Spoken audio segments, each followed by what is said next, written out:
Olá, muito boa noite para você. Na entrevista coletiva de hoje, o secretário-chefe de Estado da Casa Civil, Marcelo Aro, a pasta responsável por apoiar o relacionamento institucional do governo em nível federal, estadual e municipal. Está aqui comigo também o diretor de jornalismo da Band Minas, Murilo Rocha.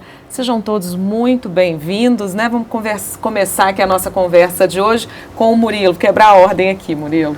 Secretário, a minha pergunta é o seguinte, você está numa pasta recém-criada nesse governo, quer dizer, na segunda gestão do Zema, ele criou essa secretaria e com uma missão de coordenar as outras secretarias, né? Eu queria saber como é isso num governo onde a gente sabe que havia, pelo menos até a última gestão, uma centralização do Partido Novo, né? Essa função exercida inclusive pelo Matheus Simões, hoje vice-governador, né? Como é que é isso? Você está sendo bem aceito no ninho aí do Partido Novo? Como está essa articulação com as outras secretarias? Olha, nossa relação, Murilo, é muito saudável, não só com o Partido Novo, mas com o secretariado hoje do governo de Minas. A maioria dos secretários, eles não são do Partido Novo, né? Eles são técnicos, são muitas vezes de carreira do Estado e que hoje ocupam a chefia da pasta deles. Nós temos um número reduzido de pastas, né? Se eu não me engano, hoje em Minas nós temos 13 secretarias, comparando aí com outros estados que têm 40 secretarias. Então, é um número muito reduzido, o que facilita esse diálogo. Então, a nossa relação ela é saudável. Semanalmente, nós temos uma reunião de secretariado, onde o governador Romeu Zema faz questão de se reunir com todos os secretários, onde ele passa, né, o norte da semana, quais são as principais ações, e ele escuta também as demandas e as ações de cada pasta, e ali facilita esse diálogo. Então, eu hoje confesso para vocês que o ambiente é muito favorável, um ambiente bom de trabalho, e que ele estimula a gente a estar, de fato, entregando mais resultado para a população mineira. Mas a gente está até conversando antes, você falou que essa pasta é um pouco mais abrangente, né? Para além da coordenação dos secretários, há outras funções ali nessa Casa Civil do Governo de Minas. Murilo, são muitas as funções da Casa Civil. Eu confesso para vocês até que eu me assustei, né, com o dia a dia de trabalho, porque é um volume de demandas muito grande. Então, para além de fazer esse trabalho com as secretarias, com a governadoria, hoje a Casa Civil ela é responsável pela interlocução do governo do Estado com Brasília. E aí, quando eu falo Brasília, eu estou falando do governo federal, eu estou falando dos ministérios, eu estou falando de STF, de STJ, de TSE, de Câmara dos Deputados, de Senado. Então, todos os poderes que estão ali em Brasília, o diálogo quem faz é a Casa Civil. Nós também somos responsáveis, Murilo, pelo diálogo, pela interlocução e a relação com o Tribunal de Justiça de Minas Gerais, com o Tribunal de Contas do Estado, com o Ministério Público, que também demanda um grande volume de trabalho. Nós cuidamos da mesa de diálogo, que são as ocupações que temos no Estado de Minas Gerais. Cuidamos também, como atividade fim da pasta, das pessoas com deficiência, pessoas com doenças raras, comunidade surda, e eu confesso que esse foi o meu pedido para o governador, foi a única missão da pasta que eu pedi, e ele achou por bem passar essa função para a Casa Civil, porque é uma pauta que eu defendo e sempre atuei nela. Também nós somos responsáveis pela interlocução política, partidária, né, do governo do Estado. Enfim, são inúmeras as nossas funções. Relação internacional, Murilo, você imagina a demanda que nós temos em relação internacional. Quando vem um embaixador aqui em Minas, é a Casa Civil que faz a recepção, as missões oficiais do governador e de qualquer secretaria, quem cuida é a Casa Civil, interlocução com os demais estados, né, são 27 unidades federativas no Brasil, então, enfim. Tem tempo e equipe para isso? Olha, eu confesso para você que precisávamos de mais pessoas para fazer tanta coisa, mas hoje a gente tem se desdobrado com o que nós temos. Eu estava falando hoje mais cedo, dando uma entrevista numa rádio do interior, lá de Dores de Campos, e me perguntaram assim, deputado, ou secretário, mas você está trabalhando quanto tempo? Eu falo, olha, eu trabalho em média de 16 a 17 horas por dia, 7 dias por semana. E não é exagero. Então, assim, é realmente deixar qualquer outra atividade, qualquer outra missão na vida para se dedicar, né? Minha missão é dedicar nos próximos 3 anos e meio a essa missão que o governador Zema nos deu. Nessa direção que o Murilo falou, né, a escolha do nome do Gustavo Valadares ali como líder do governo foi uma tentativa também, né, de criar-se ali um ambiente mais harmônico, vamos dizer, com a Assembleia Legislativa, né? Mas ele tem autonomia suficiente? Essa é uma pergunta, né? Tem. O Gustavo, ele foi muito bem recebido pela equipe do governo. O Gustavo é um político de 6 mandatos, Então ele conhece a Assembleia Legislativa como poucos, né? São mais de 20 anos se dedicando à Assembleia Legislativa de Minas Gerais. Então eu brinco o seguinte, podem falar o que quiser do Gustavo, menos que ele não entende de Assembleia Legislativa, porque são mais de 20 anos que ele dedica àquela casa. Conhece o regimento interno muito bem, conhece os deputados, tem um bom trânsito, já era o líder do governo nosso na Assembleia e agora na posição de secretário de governo ele tem essa missão, essa função de fazer interlocução com a Assembleia Legislativa. Essa é a função do Gustavo e o Gustavo está fazendo muito bem. Então o Gustavo é um político de palavra, ele tem palavra e isso para um secretário de governo é muito importante, porque o deputado quando ele faz um acordo com o governo, ele faz através da Secretaria de Governo.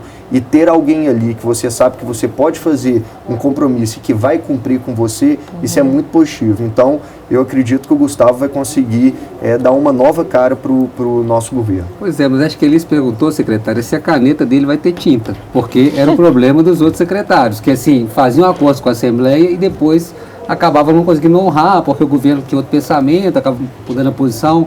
O governo vai dar, né, autonomia, mas também esse respaldo para fechar esses acordos com a Assembleia? Murilo, duas coisas importantes. Primeiro, o seguinte, eu falo que dentro do Novo, e eu não sou do Novo, né, eu sou do Progressistas, obviamente tenho várias críticas em relação ao Novo, tem muita coisa que eu comungo, acho que a maioria das coisas eu comungo, e tem outras que eu discordo do partido. É natural que nós tenhamos algumas divergências, até porque senão seríamos do mesmo partido. Mas eu posso dar um testemunho, viu, Murilo? Tudo que o núcleo do Novo combinou comigo durante os 4 anos que eu fui deputado federal, eles cumpriram. Eles são duros. Muitas vezes a gente vai lá, pede uma coisa, eles falam não na hora, a gente fica chateado, com raiva, mas eles nunca descumpriram a palavra comigo. Então é um primeiro testemunho que eu dou. E o segundo, respondendo a sua questão da caneta, o Gustavo o governador Romeu Zema, Murilo, ele tem uma característica de delegar, ele não é centralizador. Ele delega muito. Aliás, ele delega sobremaneira. Ele delega demais. E quando ele coloca um secretário de governo, você pode ter certeza que o secretário de governo tem a caneta, sim, para fazer os compromissos, obviamente, dentro da linha que o governador e o partido do governador traçou como limite do governo. Então, não adianta um secretário de governo querer usar práticas que eram utilizadas em outras gestões nesse governo que não vai dar certo, porque tem o seu limite. Mas dentro do limite estabelecido, ele tem sim capacidade para fazer os acordos ali e honrar com a palavra dele. E o que os deputados querem, eu aqui fui deputado 8 anos, Murilo, e sei disso, o que os deputados querem, o secretário de governo tem condição de entregar. A pauta do reajuste da segurança pública, né, foi uma pauta polêmica, né, no ano passado, assim, ali uma tensão entre Assembleia e governo. Como é que fica agora, né? Olha, sempre essa pauta de reajuste dos servidores públicos será uma pauta polêmica entre legislativo e executivo. Né? Eu comecei a fazer política quando tinha meus 22, 23 anos ali, política partidária. Né? Eu sempre fui um ser político, fui de DA de Milton Campos, né, de DCE, da Estácio Sá, então sempre militei ali na política, mas partidária a partir dos 22, 23 anos. E venho acompanhando a política de maneira muito intensa nesses 14 anos. Nós passamos aqui em Minas Gerais por governos do PSDB, né, tivemos Aécio, tivemos Anastasia, tivemos Alberto Pinto Coelho, tivemos o governo do PT, do Pimentel, e tivemos o governo do Zema. E em uma coisa, todos se parecem, né, todos passaram pela mesma dificuldade, que é a questão de reajuste dos servidores. Eu ainda lembro quando o pessoal fala assim, essa pauta é uma pauta da esquerda. Não é verdade, essa é uma pauta do servidor. Eu lembro, quando eu era deputado, eu fui homenageado pelo então governador Pimentel com a medalha de Tiradentes, lá em Ouro Preto. E eu lembro que no dia que eu fui, estava tendo uma manifestação dos professores da escola pública contra o Pimentel por causa de reajuste de salário de professor, Pimentel do PT. Então, assim, essa pauta, ela sempre existiu, pelo menos desde quando eu acompanho política, e ela sempre existirá, porque é natural que o servidor público queira ser mais, que ele seja reconhecido pelo trabalho dele, que ele tenha seus benefícios, que ele tenha o seu salário do jeito que ele acredita que é o certo. Isso é legítimo da categoria pleitear. E é função do governante fazer ali o balanço se isso cabe no orçamento ou não, e se cabe, de que maneira cabe, qual o impacto disso. Porque no final das contas, o dinheiro do Estado não é o dinheiro do governador. é o dinheiro de todos nós cidadãos. Então a questão é, nós cidadãos temos condição de financiar esse aumento salarial para toda uma categoria, milhares de pessoas? Sim ou não? Se sim, de qual maneira? E é esse o diálogo que a gente vem fazendo, obviamente, com os sindicatos. Agora, secretário, eu queria que você me falasse um pouco dessa função, entre as funções que você falou, que cabe ao senhor, a questão da interlocução com o governo federal. E a gente sabe que estamos no governo de Minas, onde hoje a posição do governador, né, não é segredo para ninguém, desde a eleição passada, é uma posição de oposição ao governo federal. E, logicamente, o governo também tem pleitos e deveres e direitos também nessa relação com o governo federal. Mas como é que fica, por exemplo, a questão, a gente até conversou isso recentemente, essa questão os pleitos, por exemplo, obras do PAC. O governo federal vai lançar um novo PAC. Como é que Minas fica nesse pleito? Claro, o senhor vai falar que é uma relação republicana, que espera, mas a gente sabe que na prática da política, oposição, né, nem sempre, pelo menos não é a primeira da fila. E como é que fica esse papel? Esse papel do senhor fica dificultado com essa posição de oposição no governo de Minas? Murilo, sendo bem franco, aberto e transparente com você, claro que fica, sim, dificultado. É claro que a relação é diferente de um estado que tem o governador aliado com o presidente da República.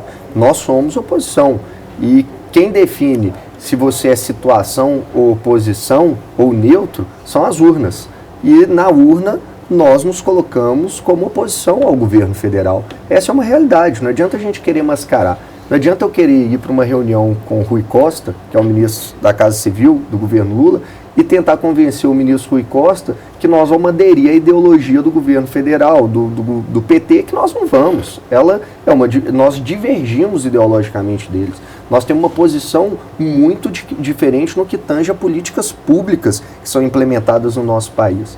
E como que eu tento caminhar diante disso? Primeiro, é sendo verdadeiro com a realidade. É de saber que somos oposição e sempre reafirmar a nossa posição e nunca escondê-la. Então, todas as vezes que nós divergimos de posições ideológicas, nós nos colocaremos contrário ao governo federal. Mas, ao mesmo tempo, nós temos pautas que são convergentes e nós temos assuntos que são convergentes e que precisamos dialogar. E aí sim entra a habilidade política, a relação institucional, para que nós possamos avançar juntos em algumas pautas. E é isso que eu tento fazer. Eu estou semanalmente, eu vou para Brasília, no máximo uma semana sim, uma semana não, eu vou para Brasília, me reúno com ministros da República, com o governo federal, com o ministro Rui Costa, com a ex-ministra Miriam Belchior, que hoje também toca ali a parte da Casa Civil de relação intensa do dia a dia. Então a gente vai levando os pleitos de Minas, como você bem disse, como por exemplo o PAC. Nós apresentamos para o governo federal as prioridades que nós entendíamos que eram importantes para o estado de Minas Gerais e levamos para crivo do governo federal. E confesso para você, Murilo, que dentro do governo federal tem muita gente que pensa assim, que tem um sentimento estadista, republicano, e que de fato sabe diferenciar aquilo que é uma divergência política eleitoral e daquilo que é governar.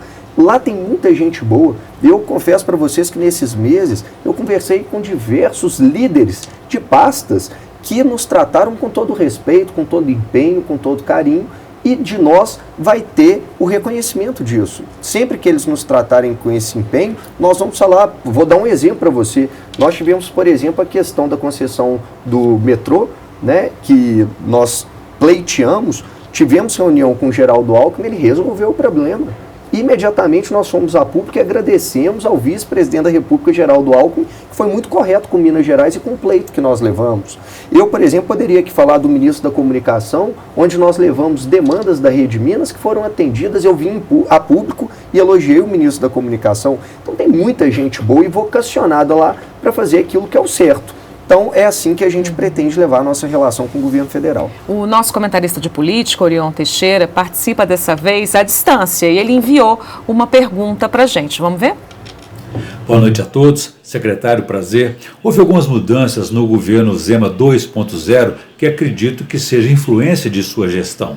Por exemplo, pela primeira vez, depois de 4 anos e 3 meses, o governador teve um encontro com o prefeito da capital mineira, Fuad Noman, para discutir os problemas da maior cidade dos mineiros. Além de administrativa, essa foi uma medida importante do ponto de vista político. Até onde pode ir isso?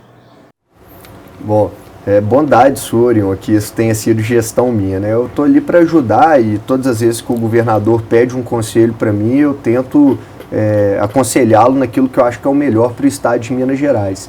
Em relação ao relacionamento do governador Romeu Zema com a prefeitura de Belo Horizonte, nós temos que lembrar que o prefeito Fuad, ele é prefeito de Belo Horizonte há um pouco mais de um ano, né? Então, antes do prefeito Fuad, quando você diz que foram 4 anos sem encontrar o prefeito da capital era Alexandre Calil, que nunca pediu uma agenda com o governador Romeu Zema, né? As poucas vezes que o prefeito Alexandre Calil quis falar com o governador Romeu Zema, ele foi atendido de prontidão, no mesmo momento. E assim não diferente com o atual prefeito Fuad, que pediu uma agenda com o governador. Inclusive, eu tive a honra de poder fazer essa interlocução entre eles. Nos reunimos, eu participei da reunião, tratamos da questão da Lagoa da Pampulha. O prefeito levou também outras demandas da prefeitura e o governador tratou da melhor maneira possível. E nós sabemos da importância da prefeitura de Belo Horizonte para o estado de Minas Gerais, é a nossa capital, nós precisamos dar atenção e eu tenho certeza que é assim que nós iremos caminhar nos próximos anos, não só com o prefeito Fuad, mas com quem quer que seja o próximo prefeito de Belo Horizonte, que pode inclusive ser o prefeito Fuad. Secretário, a gente vai fazer um breve intervalo e voltamos daqui a pouquinho. Até mais.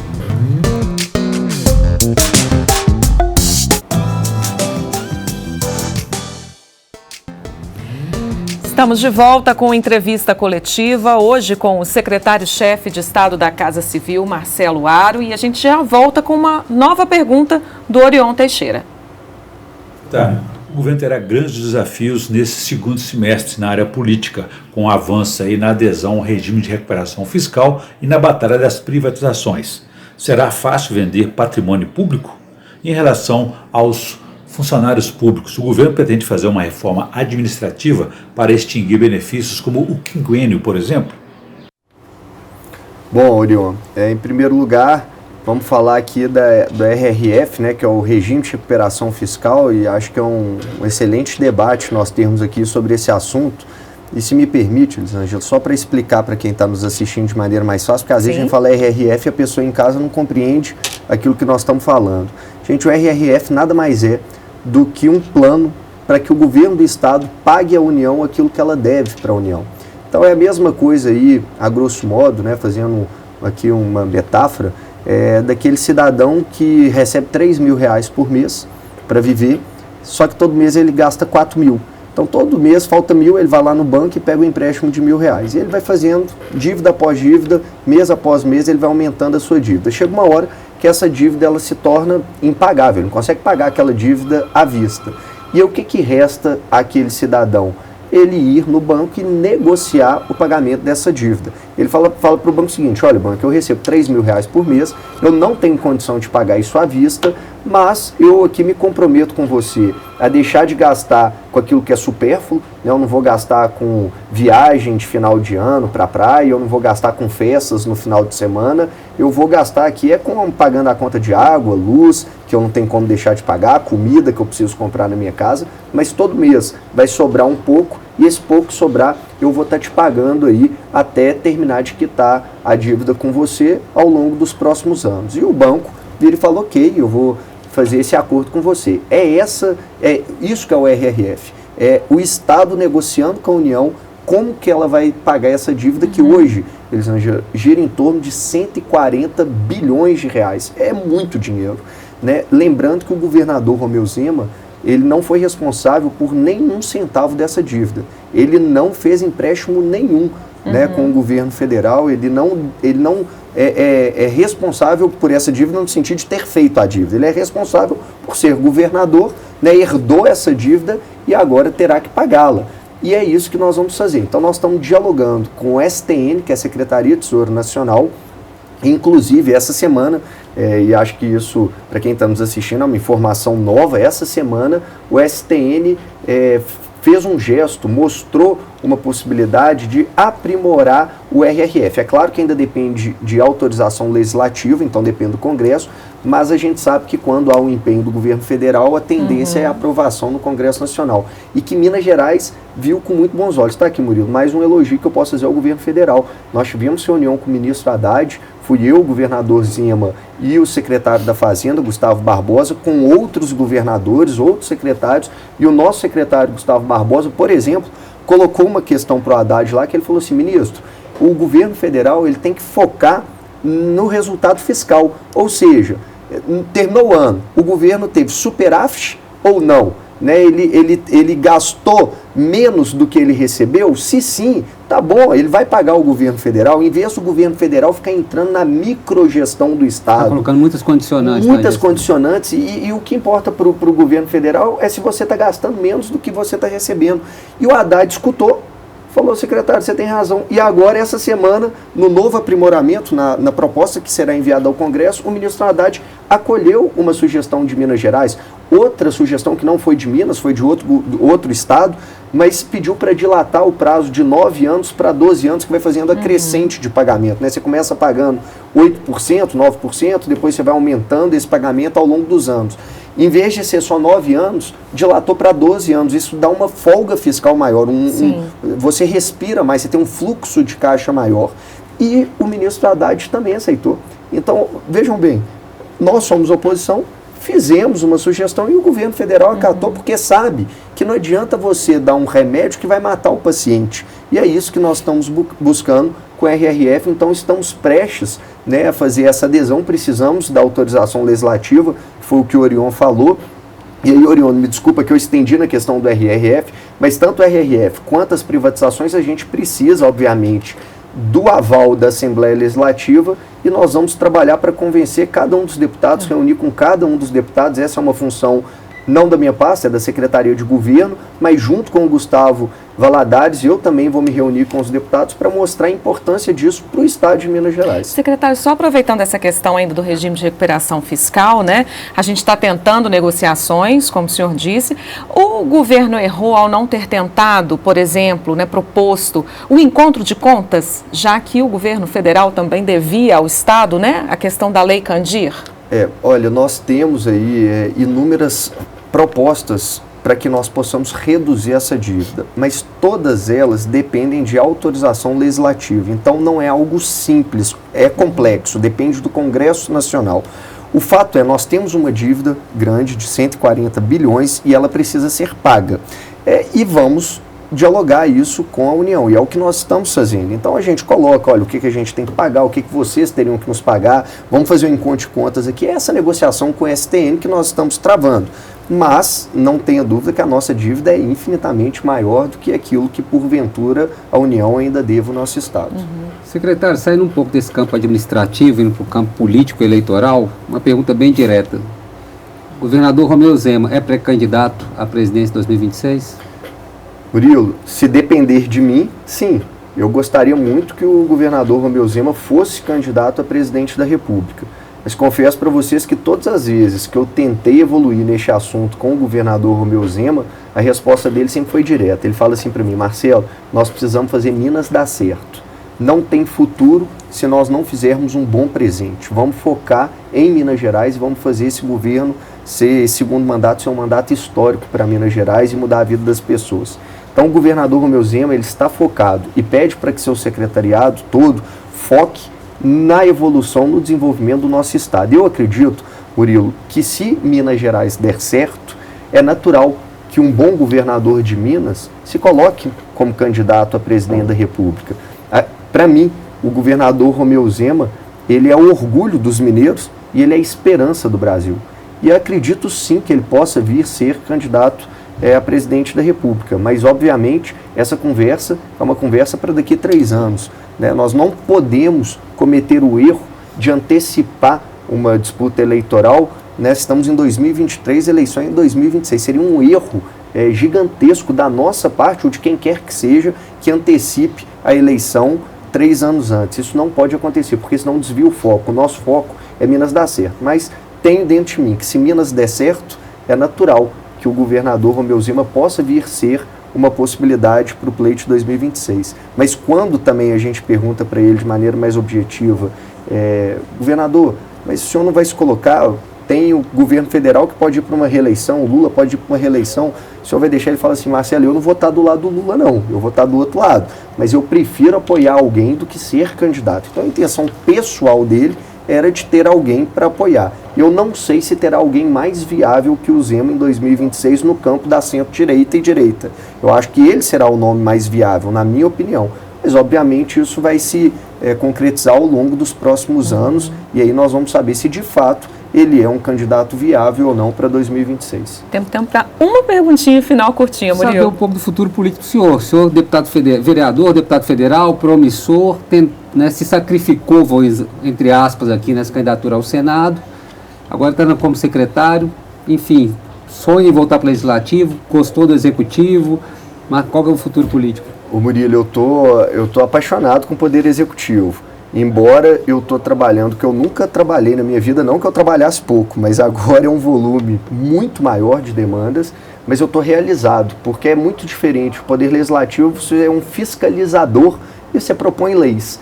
Já no Executivo, você tem que entregar, você tem que fazer, você tem a caneta e você precisa entregar. Então eu estou muito realizado na função que eu estou exercendo, quero nesses 3 anos e meio dar o meu melhor para Minas Gerais e acredito que o povo mineiro é um povo grato, é um povo fiel. O mineiro ele tem uma característica diferente de muitos outros estados, porque o mineiro ele é um ser grato. Né? Quando você vai para o interior de Minas, você fez algo por aquela cidade ali do interior, a pessoa está sentada ali na porta da casa dele e fala assim, olha, muito obrigado, você fez aqui, então um povo grato. Eu sei que se a gente trabalhar certo, a gente continua na política. Eu quero continuar na política, eu gosto de fazer política, mas acho que está cedo para pensar nos próximos passos. Se eu tivesse que te falar eleitoralmente um projeto meu, eu gostaria que o Zema fosse candidato a presidente da República. Esse seria meu plano A.